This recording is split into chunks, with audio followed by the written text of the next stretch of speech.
Good evening everyone, this is me Piyush Gupta from class 11th and today in this particular video I am going to explain the certain topics which is the Hadja, the human hunter-gatherer societies from present to past, and the last topic is Epilogio. Now I am going to start. The Hadja. Hadja are the small groups of the hunter-gatherers that is living at the vicinity of Lake Yasi. The countries of Eastern Hadja are mainly contributed their food 80% from vegetables and 20% from honey and meat.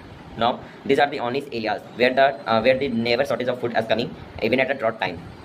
It is written by James Urban in 1960, who is an anthropologist. Now here are the three terms: anthropologist, archaeologist, and ethnography. These are various aspects and terms. First, archaeologist. Archaeologists are those persons who studies the various or very old remains of the substances by digging into the earth's surface and finding the time period of the fossils. Second, anthropologist. It is a discipline that studies the human culture and various aspects and evolutionaries of human biology.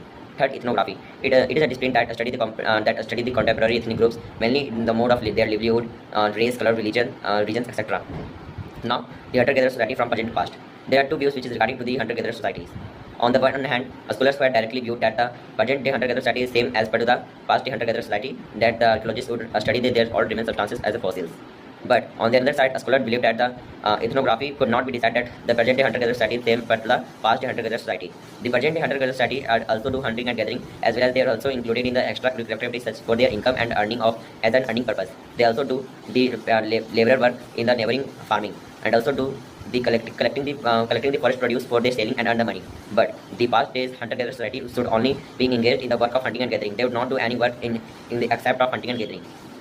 Both women and men are involved in the working of and as a collecting of food, and as well as they were also making the tools as from the stone.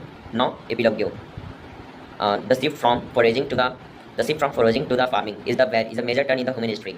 Earlier humans and the early human beings around, that is 5.6 million years ago, the first human beings like creature were exist in the earth's surface, and their livelihood was from hunting and gathering, and they were searching the food and of decaying animals, which is known as foraging, and ate them as a form of food. But this is a change in the major turn history, as the modern humans are starting to eat and for their living and surviving in the method of farming. They are starting to cultivate their food by own self. Now, around 10,000 to 4,500 years ago, the human beings learned to know how to domesticate the animals and plants. This is the major turn in the human history that shift as the way of past, the farming and pastoralism as a way of life. Now, the turn when the ice was ended on 13,000 years ago, the temperature was dropped and the warmth and weather conditions should be prevailed. This led to the growing of grass and also the various clear patches of landed for farming and cultivation. This led to the human beings to starting the agriculture and farming. And this led to the having the invention of poultry to store the keep and grains, mainly containing wheat and barley, as for long period of time. They were also starting to shift at they were starting to live at one place and living the nomadic lifestyle. They were starting to live at one place by making their permanent houses from mud, bricks, and evenly stones. Now, there was also the invention of wheels should be